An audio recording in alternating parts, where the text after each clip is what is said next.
Assalamualaikum warahmatullahi wabarakatuh.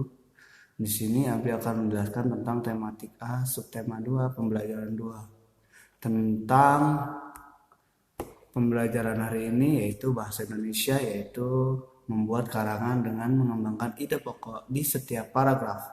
Yang kedua, SBDB, membuat cover atau sampul buku. Dan yang terakhir, IPA, Abi akan menjelaskan tentang alat gerak dan fungsi pada manusia.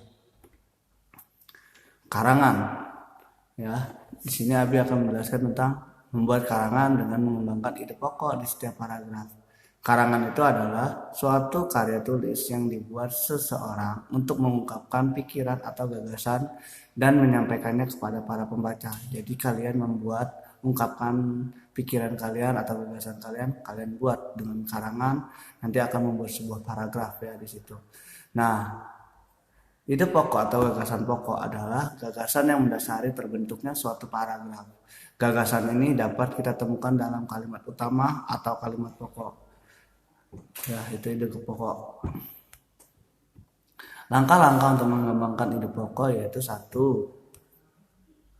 Membaca teks, menentukan ide pokok, membuat kerangka teks dan ringkas teks hingga menjadi paragraf. Nah, di sini Abi akan menjelaskan tentang SBDB. SBDB ini adalah membuat cover atau sampel buku. Coba kalian buka halaman 45 ya, buku subtema. Buku tema A, subtema 2. Cover atau sampel buku merupakan contoh dari gambar ilustrasi yang bertujuan memberikan gambaran tentang imajinasi penulis sehingga pembaca memiliki imajinasi yang kurang lebih sama. Jadi cover itu dibuat berdasarkan ilustrasi mereka, si pembuat ya. Jadi gunanya untuk memahami, untuk para pembaca itu memahami ya, tentang imajinasi yang membuat buku tersebut. Ciri-ciri cover atau sampul buku yang baik. Yang 1, itu menggunakan huruf yang menarik. Yang kedua, pastikan warna sampul dengan warna huruf itu kontras. Yang ketiga, menggunakan gambar yang menarik dan betul-betul merupakan cerminan dari cerita yang terdapat dalam buku.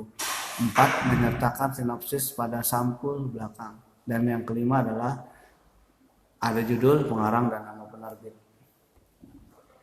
Di sini Abi akan menjelaskan tentang alat gerak dan fungsi manusia.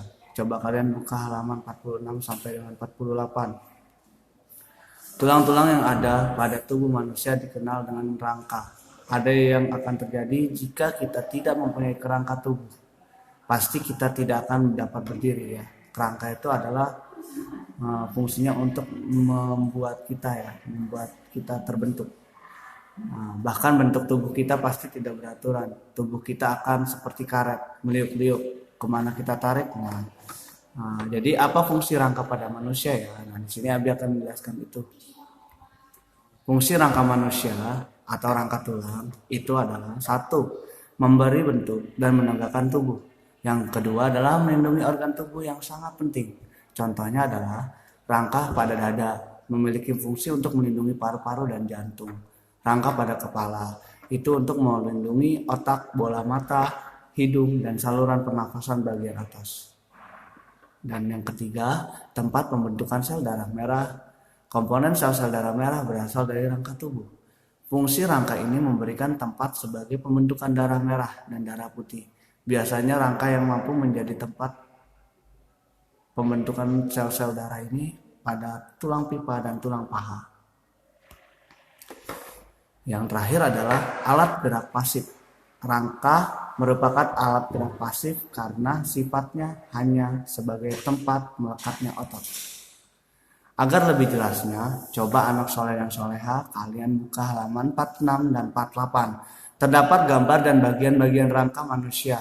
Sedangkan untuk di modul kalian juga buka halaman 45 dan 46. Di situ terdapat fungsi dari rangka gerak atas dan gerak bawah manusia. Nah, untuk penugasan kalian cukup mengerjakan halaman 46 nomor 1 sampai 3. Selamat mengerjakan anak soleh dan soleha. Demikianlah materi dan penugasan tematik untuk hari ini ya. Semoga anak soleh dan soleha mengerjakan dengan sebaik mungkin. Abi akhiri, wassalamualaikum warahmatullahi wabarakatuh.